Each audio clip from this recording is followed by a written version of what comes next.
Баршаңызға сәлем. Бүгін сіздермен сәбізден жасалатын витаминге толы пирог дайындайтын боламыз. Бұл пирогты менің балаларым өте сүйсініп, жақсы көріп жейді. Егер балаларыңыз сәбіз жемейтін болса, осы тәсілмен дайындап көріңіз.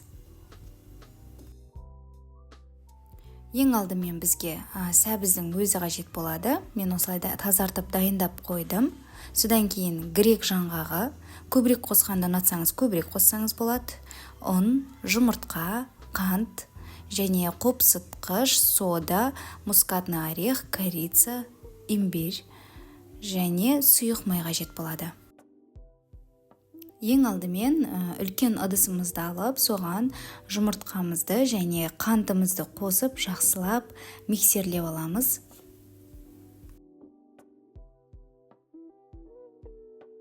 Жеті-сегіз минут шамасында миксерлейсіз. Осындай көлеміне ұлғаю керек.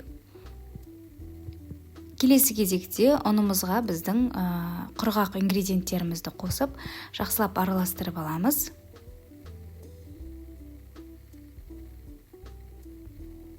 Содан кейін осы ұнымызды дайын болған массамызға қосамыз. Барлығын бірден қоса берсеңіз болады. Содан кейін жақсылап миксерлеп аламыз.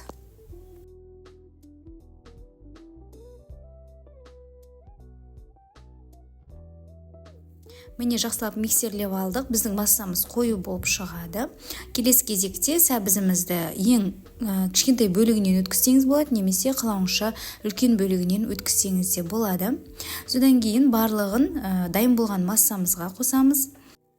Келесі кезекте грек жаңғақтарын ұсақтап турап аламыз.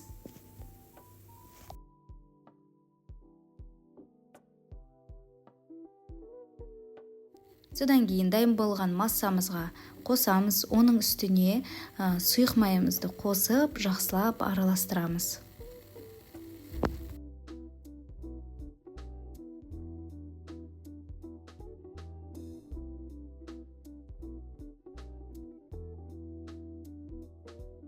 Міне біздің массамыз осындай қою болып шығады. Қою болғаннан қорықпаңыз, ол көтеріледі, керемет болып піседі. Келесі кезекте формамызға салып, қызып тұрған пеште 180 градуста 40-45 минут шамасында пісіріп аласыз. Дайын болғанын ағаш шпажканың көмегімен білуіңізге болады. Міне осылай керемет болып пісіп шықты. Барлығы толықтай пісті. Өте керемет болып шығады. Дайындап көруге кеңес беремін. Менің каналыма тіркеліп, жақындарыңызбен бөлісе отырыңыз. Сізге рецепт ұнаған болса, жасап көрген болсаңыз, пікіріңізбен бөлісе отырыңыз. Бұл пирогтың ерекшелігі әрқайсыңыз бірінші жасағаннан керемет болып шығады. Барлығын төменде жазып қойдым. Сол бойынша жасасаңыз, міндетті түрде сізде керемет болып шығады.